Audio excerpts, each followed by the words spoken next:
Oil-painted landscapes graced the walls. After my final chores of the evening, I'd linger over the depictions of the humid mountainous coffee plantations above the Malabar coast in India, or the city of Jodhpur with its square blue houses clustering the valley, the stone alleys reminding me of an exotic version of Positano. It was clear to me that he'd always been drawn to these landscapes. The Major loved the mountains as much as I. His early morning walks before the now hordes of tourists began their jaunts often took him high above our town into the mossy depths of my childhood. I was relieved, however, that those grotesque carved masks from the London hallways remained in his library. Although the Major refused to entrust Elizabeth to anyone but me, we had come to an arrangement that I could leave the house for an extended time on Sunday afternoons and take her with me. Rosalia, who had strong-armed her way into my heart, huffed and puffed that this did not, in fact, constitute anything close to a day off. She wouldn't believe me, but Sundays spent at her home were just that.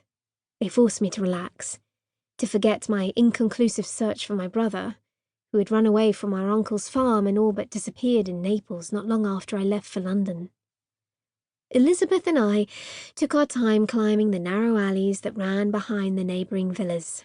Her hair was a fluff of bright red waves that made the Positanese reach out and touch it out of instinct, so different was she from the dark-haired toddlers discovering gravity along the cobbles. She loved these Sundays as much as I. Rosalia's sisters and sisters-in-law took turns to hold her and coo into her bright little blue eyes, teasing me that I'd left town only to kidnap a foreigner's daughter. One morning in late summer, we negotiated the steep steps down toward Rosalia's gate and pushed it open.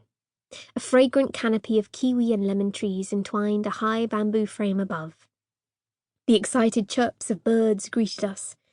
Along the slim walkway toward the main door, 5 cages hung with yellow and pale blue budgericars twittering to each other and out toward the coast. The door flung open. "Just in time," Rosalia said, greeting me with a kiss on each cheek, wrenching Elizabeth out of my arms and into hers. "You've been a good girl, yes? You eat all my food today, yes? No sorbetto if you don't eat your lunch, young lady." I followed her into the kitchen. A huge oak table dominated the squat room. At the far end was her wooden oven, etched into the wall where the mountain rock was varnished but still craggy. This was a room wedged into the stone. Upon the stove, in a heavy iron skillet, fresh anchovies melted into warm oil, softening several crushed cloves of garlic. The smell of artichokes followed soon after from a larger pan, their lustrous purple doused with fresh parsley. A simmering stockpot of linguine raced to al dente. Rosalia's sisters busied themselves with the final fixings on the table, yelling for the men to join us. I could hear the rumble of their husbands and brothers coming down from the terrace above, following the scent toward lunch.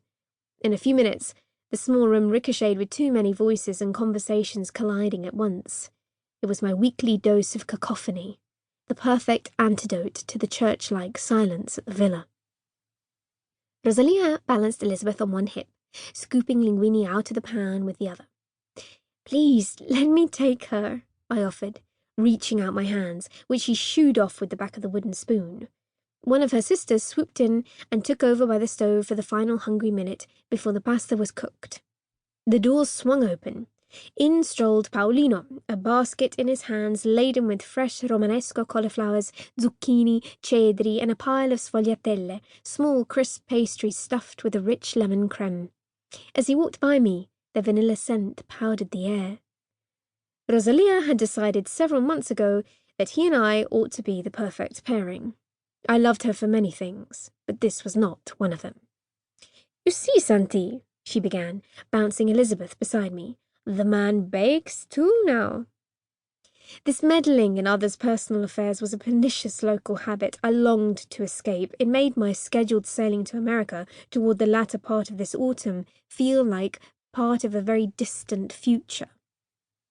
"You already love him more than I ever could," I whispered to her cackle that followed. "What are you witches plotting over there? You mind he doesn't spoil our food now?"